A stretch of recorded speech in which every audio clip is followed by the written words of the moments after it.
In this video, I want to show you how I made this simple scrolling background effect for the game.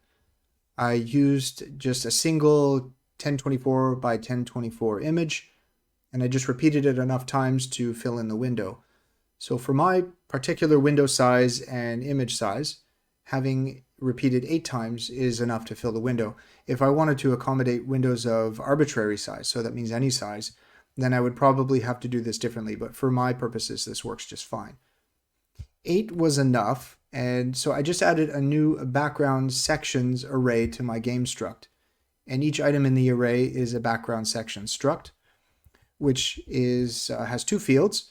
Has a background field, which records the enum type, either plain stars or what you see right now on the screen is purple nebula. And it also records the destination field. This is the SDL struct, SDL rect struct, that tells me where to put the image on the screen. The background type points to, or can be used to point to, an item in the background textures array. I'm sorting the 2 textures into an array because in the future, if I want to change the background based on level changes or something like that, I want to be able to quickly just grab the texture that I need. So I'm not doing that right now, of course, but I wanted to prepare that for the future. The game loop starts with rendering the background first because everything that's rendered thereafter will be layered on top. So the background has to go first. And as the loop progresses, then it's really just simply moving each section over to the left a little bit. So if you just skip the if check for now, you can see down here that the destination X coordinate is moved according to the background speed.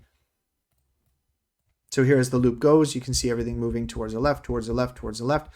And I'm always checking the right side, so the X coordinate for the right side of each section to see if it goes off screen. So if the right side is less than, about half, negative half of the width of the image, then I take those two sections, because of course they will have identical X coordinates, and I move them towards the right here.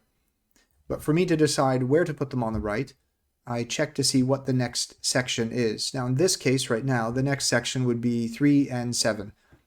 I grab the X coordinate for that one, and that's where I place the 0 and the 4 sections. I place them right to the right side of the 3 and the 7. And as the loop progresses, you can see it's going. And then when 1 and 5 go off screen, I reposition them according to the right side of 0 and 4. So that's what I'm doing right here. And that just keeps going and going, so it looks like the background is scrolling. When I create these textures and the background array here, it's just down at the bottom in the create entities procedure. Go down to the bottom here. There we go. So I load up my 2 textures. Again, I'm just using the purple nebula right now, but we'll work with using the stars in the future. I hard code the height and the width rather than query the texture again. And I place both of those in the background textures array, indexing them according to the background enum types. And then I just fill in each of the 8 sections of the background sections array. Their positioning, the SDL rect positioning, is quite simple and straightforward. If you know of a better way to do this, maybe a better way that can accommodate arbitrary window sizes, I'd really like to hear it, so please share it in the comments down below. Give this a shot, play around with it, and see if you can figure out an improvement. In future videos, I will show how I figured out to change the background based on different events, like a level change, for example. And I have a few other things in store that I'd like to show you, like text and fading text and whatnot. So that's coming up soon. Be sure to keep an eye out for that. Thanks for watching.